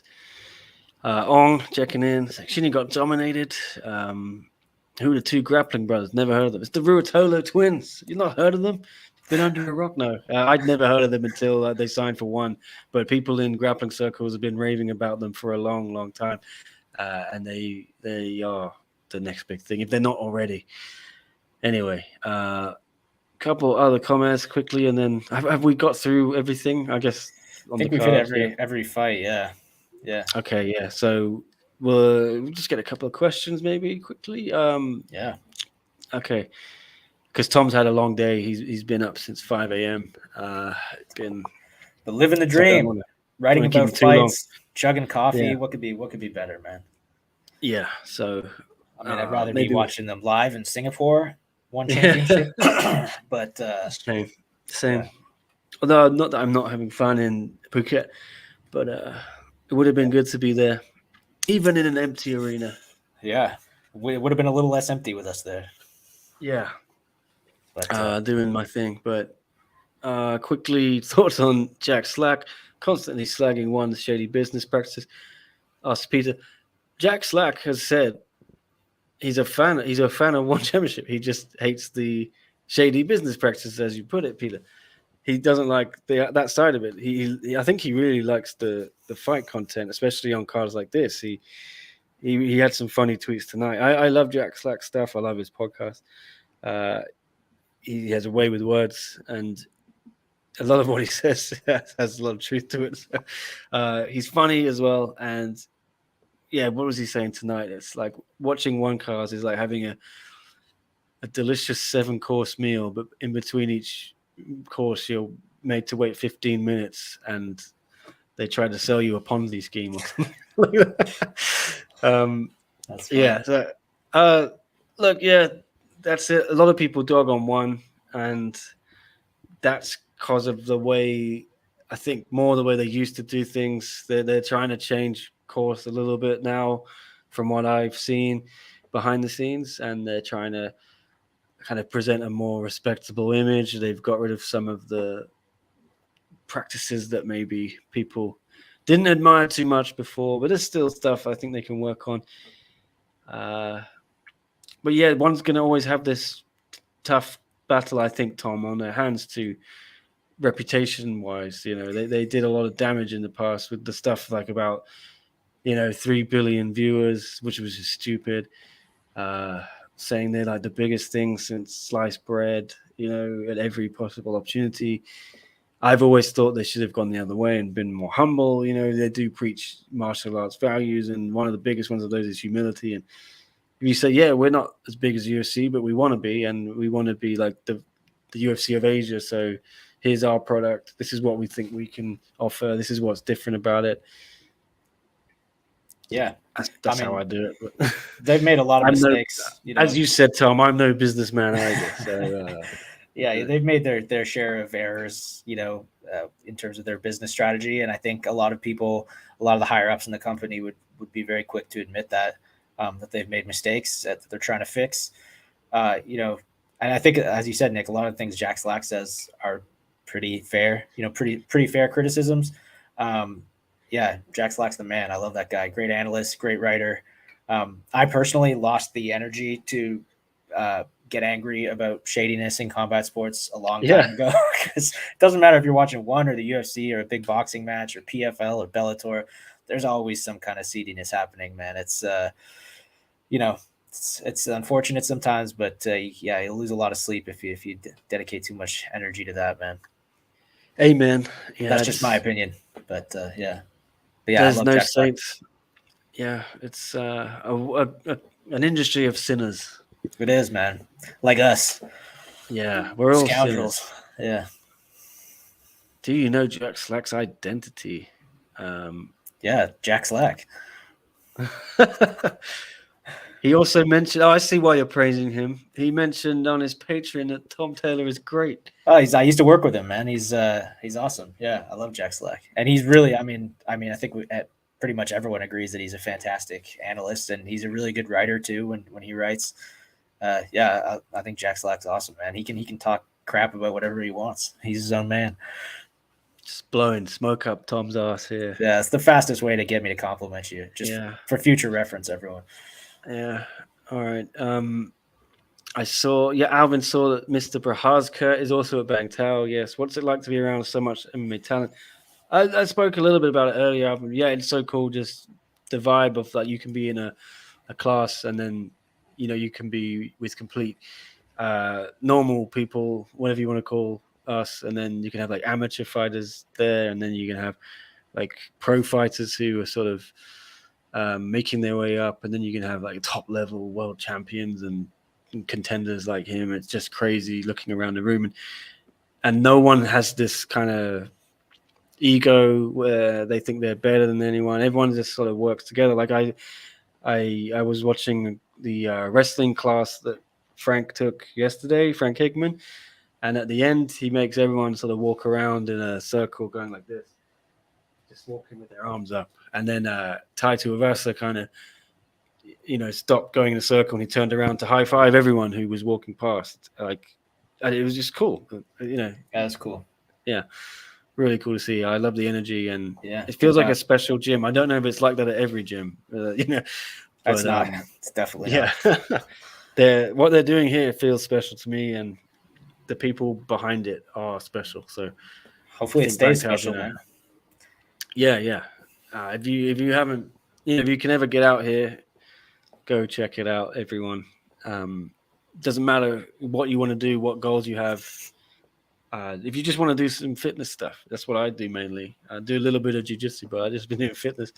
That stuff's great. And then you'll be in the fitness class with UFC fighters like Tye Ruotolo. It's just mad. But anyway, let's do like a few more minutes. Let's do it. Round it out an hour and a half. That's what we always cap at. Sounds like an incredible episode. It is, Alvin. It is. I'm going to be very sad to leave. I think I'm leaving on Thursday.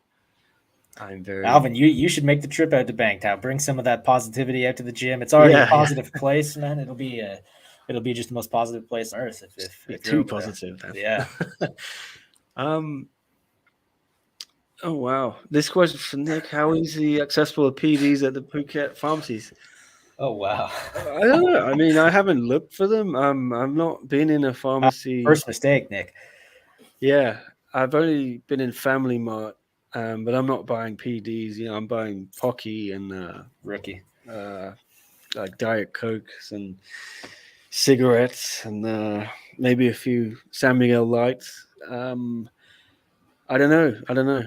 But I'm sure that market is rife for that. I have heard it is everyone's on the gas, in this or that part of the world, but especially I don't know. I'm not clued up on it. How easily accessible they are either, I don't know. I wish I knew. I mean, I got some aspirin here for my staph infection and some antibiotics. They didn't give me any PDs though. They did ask me, "Are you training?" I'm like, "Not really, a little bit." But maybe they would have slipped me some PDs if I'd said, "Yeah, I've got to go back to Muay Thai class after this." I don't know, Tom. But I mean, maybe do a trial run. Just do do a trial steroids for a run, while. Yeah. This is bad Would that advice. Yeah. might help me heal up the stuff? I Maybe. don't know. Yeah. Yeah. Maybe. All right. Yeah. Or Well, turn you Alvin's into gonna, yeah. Alvin's gonna come out to Bang Tao. Looks like it's always great to surround ourselves with positivity. Yes. That's very well said. I love Can't this argue guy. with that. Yeah. Well, yeah, we've got a few minutes if you have any other questions. Otherwise, we can. Why don't we We're do at- like performance of the night or Oh, something? yeah. That's good. What's your pick? Best fight of the night and best performance of the night. God, so whenever we get to this bit, I always forget everything that happened. Yeah. Even though I've just talked about it for an hour and a half. So I'm scrolling through. Like 3 bonuses. If you had to give 3 bonuses, who would they go to? Tye Ruotolo for submitting Garry Tonon in 2 minutes. Sorry, don't know what that is. I'm just scrolling through again because I've forgotten everything that happened. I guess you've got to give something to the Siri, I guess. Yeah, true. Yeah. I wouldn't have given it to Pet Moricott. Nah. A bonus. I thought Rodtang was really good, but he always is. So it wasn't like a special. It's a bit harsh to say, but he just did what Rodtang already does. Yeah, I get what you're saying. Yeah, it was pretty routine for him. You don't need to reward routine. Yeah, so maybe I think I would do the 2 you mentioned at Wonder Girl. Those would be my why not? Or maybe instead of Wonder Girl, Elise. Yeah. Yeah. Okay. And fight of the night, that's a tough one again. Unless I'm forgetting something, there weren't really any like insane back and forth fights, really, were there? Like there was the main event was competitive, but it wasn't like an action fight. You know, the Rodtang fight was good, but it was pretty one-sided. Yeah, that's a very good point. There's nothing I would say. Oh, that's there's no like wars. Yeah. I wouldn't give one out really. Yeah. In that. We may be forgetting something. For me, the most, I guess, the main event. If you're looking for like what was the best fight of the night. Yeah. But it wasn't like a classic. The biggest winner of the whole card, I would say, was probably Tye submitting Garry. I think that was probably the most impressive, decisive moment. And if we're looking at, I've gone with him for the picture on this. I saw that. Yeah, I saw that. Good call. Yeah. Would you change anything from that? What I said, or change it? What about? Yeah, my picks. Anyone in the comments? John has another question there. John, what's good on the next one card? Have they announced the fights yet? No. All I know is Jared and Joshua. I know another fight on it, but I'm not allowed to say it. Yeah, I think I know a couple on that one, but I can't say yet. Yeah. And to be honest, a lot of times you hear about fights that just don't end up happening in the end. I think these days it's so hard to make fights that stick. And I think that's why they wait to announce some of their cards these days, just because, like, you announce it 3 weeks out, 4 weeks out, and by the time the fight happens, the card is completely different just because of COVID tests and travel issues. And of course, you got the Russia-Ukraine situation now making it difficult to get people in there. So I think there's just so many variables at play now that they're often not announcing cards until it's kind of the 11th hour, just so they don't have to keep kind of changing things and alerting people to the changes. So I don't think we'll hear the full lineup until like the week before. Yeah, and again, that just that's something I wish they'd change. Yeah, I do kind of understand it. I mean, if you put together a 12-fight card, and you announce it 5 weeks out, and then by the time you get there, 7 of those fights have changed completely. At a certain point, you just have to be like, what's the point of announcing it ahead of time? Let's wait until we actually know what's going to happen. But it would be nice to have a little more clarity, and it'd be good for the fans too. It would help fans get excited for the next event, right? Yeah, I get the sense they're saving something for July. Yeah, there's something big happening in July, I think. Yeah. Yeah. I think they're coming to Bangkok in July. This I is a heard that. hunch. I don't know. I heard that might not be happening. I had a Well, hunch too. We'll see what happens, man. yeah. So if that's not happening, then there's going to be something for Prime Video where they're Yeah. saving DJ and Eddie.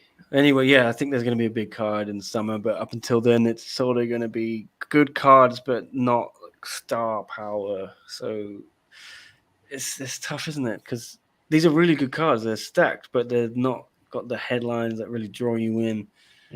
Like, I mean, I want to see Jared versus Joshua, but is that going to get casual fans? I don't know. I'm wondering if they're saving the Christian and Okra Yoon rematch for the first Prime card or something.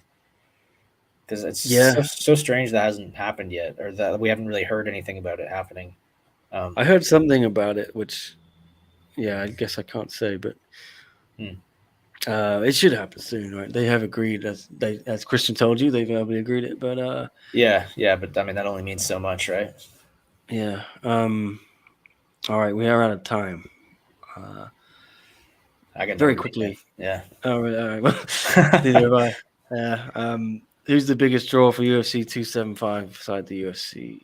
Valentina. Yeah, Valentina's she's done good numbers. I put up the virtual press conference stuff on our YouTube.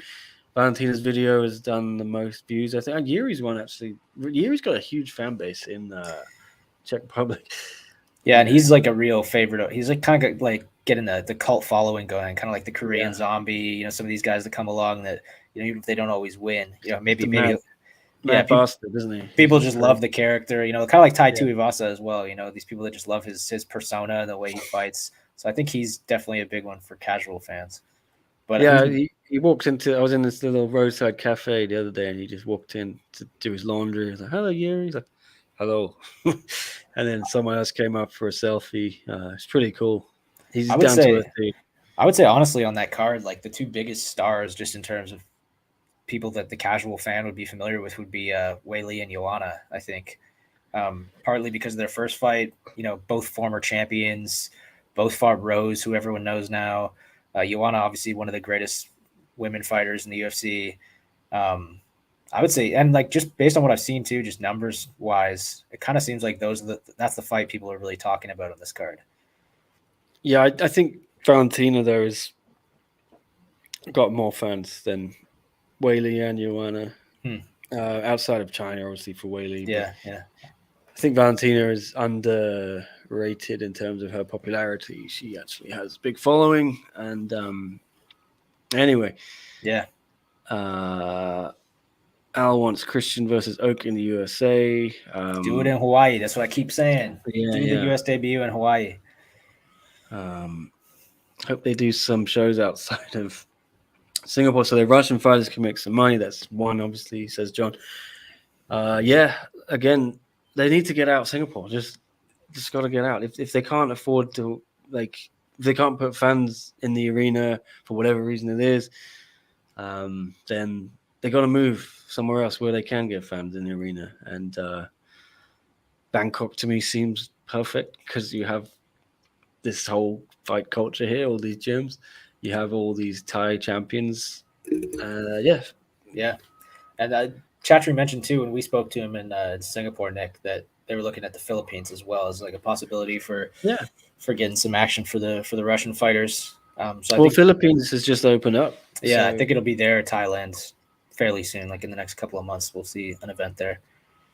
Yeah, that'd be my guess. If not, they're gonna have to start letting these Russian guys fight on like Road to One cards and what. Peter asking, are we Patreons of Jack Slack? I'm not. I'm ashamed to say. I'm not a patron of anyone. Yeah, I'm not a patron of anyone. I'm not an only fan of anyone. I don't believe that for a second, but well, if you started one, Tom, I'd jump on it. Yeah, I'm just waiting for Drake to make one. Yes, Drake. Yeah. But no, I'm pretty miserly with my subs.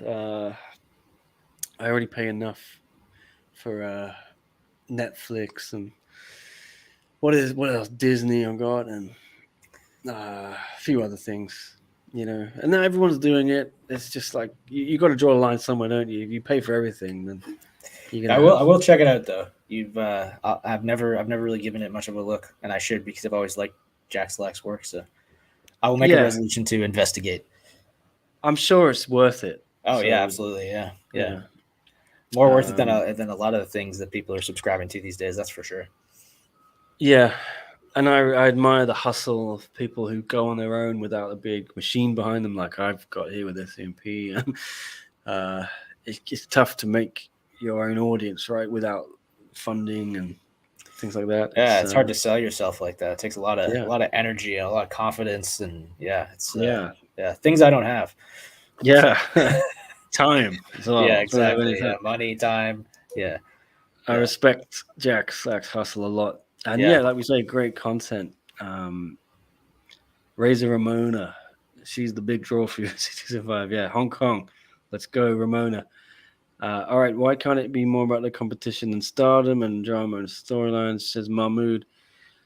I don't know what that's in reference to, or what we talking about. I'm not sure. Well, we were talking about the biggest stars on the Singapore lineup. Oh, okay. That could be it.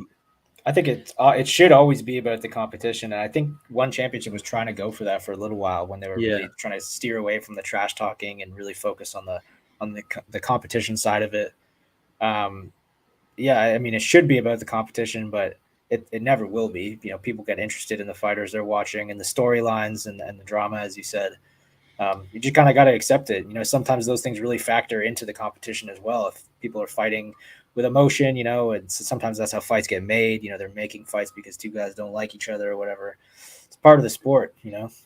I don't think it's going anywhere. I think you know, the UFC is, I would say, got lucky, but they've struck gold with 2 or 3 huge stars like Ronda Rousey and Conor McGregor, which is basically they've built their company off that now. And it doesn't matter if Conor ever fights again. It doesn't matter if Ronda's gone. They established that name of the UFC to the point now where people are just going to pay for it and watch it. I don't think one can just sell like, we have great fights. You know, who needs drama? Who needs storylines? It's like, they do have great fights. They will have consistently good cards, but you need stars, don't you, Tom? You do. You need the big stars, the people that are, you know, generating headlines and buzz and selling tickets. To the point that you won't need it if you get them and you build the brand, which is what the UFC has done. Yeah. And it's such a cliche to say, but like, this is a business, right? You know, it has to make sense from a fiscal vantage point as well. Yeah, it's like why boxing, the big boxing cards are always like sold on a star headline attraction, and you barely know anyone unless you're a really hardcore fan on the undercard. It's not, you're not paying for like, oh, I'm gonna watch like the PBC card or whatever the heck those like boxing promotions are called and the divisions, but you're paying for the name, aren't you? And One Championship, I think, has only got, you got Angela Lee, who people would like tune in for, you know, outside DJ. of DJ. Stamp. And then Stamp was growing, as a star. I think Stamp's still a big star. Yeah, I think if she won the title, would have been. Yeah, but you know what? I don't think people care as much about losses as they used to. I don't know if it was Conor losing a bunch of times and he's still a huge star that sort of conditioned people to seeing the fighters they like lose, and just it doesn't seem to hold as much value as it used to. You know, it's you can lose a couple fights now, and if you're still entertaining and you have an interesting personality, people seem willing to let it slide. And Stamp is, you know, has so much upside and is a fun personality despite the language barrier. I think she's still super popular.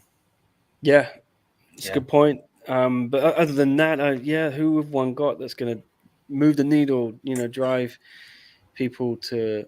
They got a few sort of people bubbling under, you know, but they're not at that level. But I think, I'm just trying to think. Yeah, who? I think like they need to either. Yeah. I mean, as I've been saying, Jackie Buntan and Wonder Girl both seem like they are already pretty popular. Like when I interview them, people watch the interviews. You know, it's like there are clearly 3 or 4 or 5 fighters now on the one roster who are like right there that could take that next step and kind of assume the role of an Angela Lee or whatever for them. They just kind of need the push and the results. Well, I don't think Jackie will do it because of just Muay Thai. It's not going to be as big as MMA. Wonder Girl could, she's got good English as well. Who else? What was I thinking? Yeah, Jared Brooks too is making some noise right now. It's there's a couple people that sort of seem like they could take up the mantle for the Angelas and the DJs when they hang it up. Yeah, but I still think the best thing they could do is go and poach a couple of people from UFC still. Yeah. If they could get Whaley or something, that would be incredible. You got to be realistic. Not Yeah. going to get John Jones, but Yeah. I always thought if they could get Cejudo out of his contract, he'd be someone people would tune in for. And Robert Whittaker, maybe. Is he going to get tired of never beating Adesanya? I don't know. Yeah, fair questions. And anyway. What Anything the heck? else juicy in there? Mahmoud, PFL announced launching 50-50 split pay-per-view next year. Hope can create some competition in a monopolistic industry.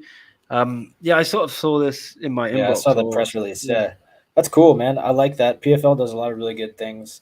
My like immediate question about that though is just like how valuable is that if the pay-per-views aren't selling well? I think we can celebrate that when we see how the pay-per-views do.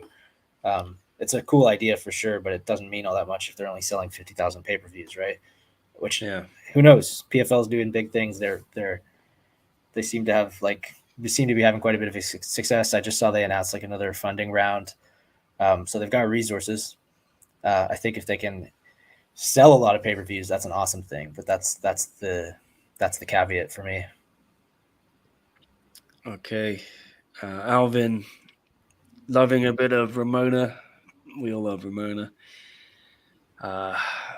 And inspiration. And Ghost was telling me he trained with Jackie at Boxing Work. He said he also trained with Whaley a bit in Fight Ready. He went over to Arizona when she was training there. Mr. Taylor, would you ever look to train with fighters too? Yeah, man, I'd love to do that. I can't do jiu-jitsu to save my life, but I would definitely do some Muay Thai or box with fighters, like some striking rounds. I've done a few times. I've like had a few light sparring rounds with fighters over the years. Nobody like super famous, I'm not talking about Demetrius Johnson or John Jones or anything, but yeah, I would love to do that, man. I think most people would. It'd be a really cool opportunity. But there's not a lot of options for that where I live, unfortunately, which is why I need to relocate. Coming soon, maybe. 100% coming soon. Yeah. All right. Yeah, and Mahmoud, why don't we end it here? Yeah, I want to go smoke a cigarette. And, I was going to say have a beer, but I can't. I'm on antibiotics. All right. You can generate headlines. Yeah, you have too. Generate headlines and storylines inside the octagon. You don't need to do it. Shenanigans outside. I don't know. Just still the whole world, Mahmoud, of MMA is still built around Conor McGregor. Everything he says is, 100 websites write a story on it. The drama is what drives the interest, sadly, and that is a thing that the digital journalism industry has had to come to terms with. You used to be able to write stuff and people would read it, right? Because they'd buy a newspaper or but now you've got to shape your content around the most low-hanging stuff, and people just want to read really. I don't want that to be too. That's true, man. It sucks. It's unfortunate the way they low-level quality. Yeah, it's you need to write things in a way that it applies to or appeals to as many people as possible, right? It's and for the casual fan, the drama that precedes or comes after a fight is often more interesting than the fight itself. Especially if it was like a 5-round technical fight with no knockout or submission. To the casual fan, that's not quite as exciting as the brawl that happens after, the trash talk that happens before. It's still a pretty small fan base. This is MMA is still not a very big sport, contrary to what everyone tells you. It's you walk down the street and ask a random person to name name 10 UFC fighters. I guarantee they wouldn't be able to. Yeah. Quickly get this in. Sorry if this has been asked. Who do you think meet in the Grand Prix finals? I think. What did I say? Rodtang and Superlek. Yeah, me too. Yeah. Okay. Yeah. I think that's barring any like big upsets, crazy shakeups, that seems pretty obvious. I think that's what's going to happen. Yeah. We'll see though. All right.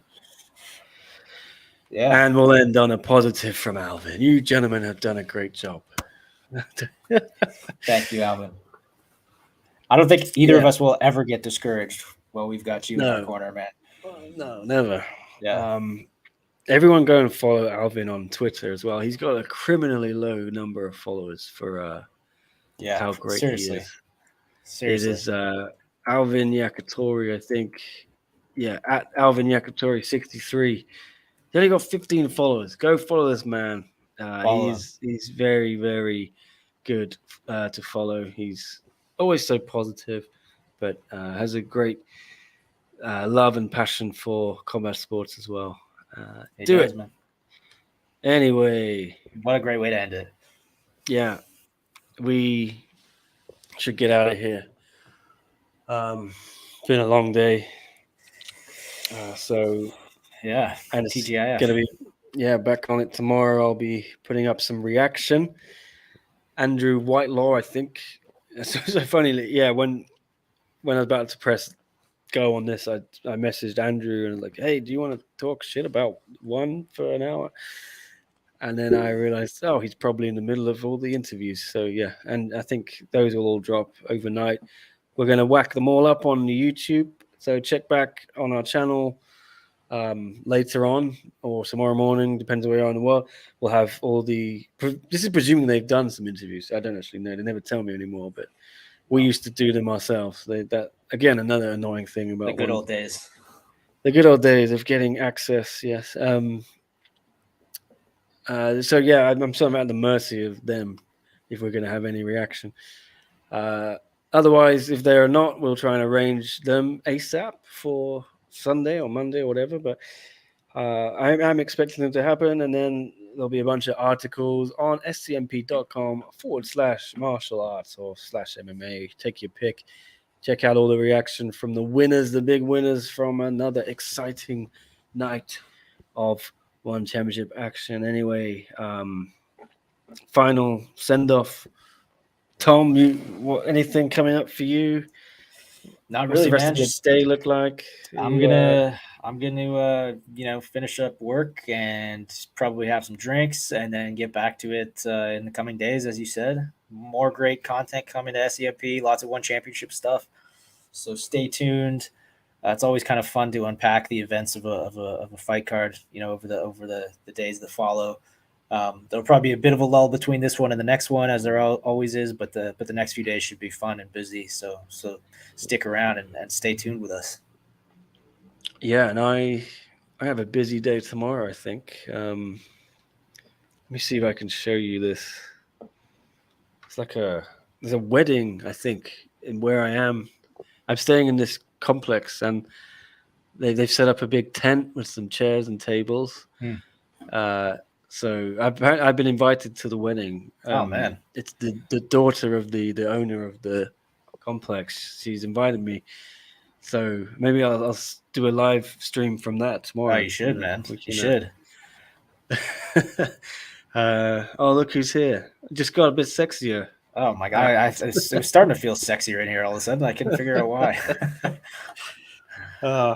Too late, Dylan. You missed everything. That sex god. Next time, man.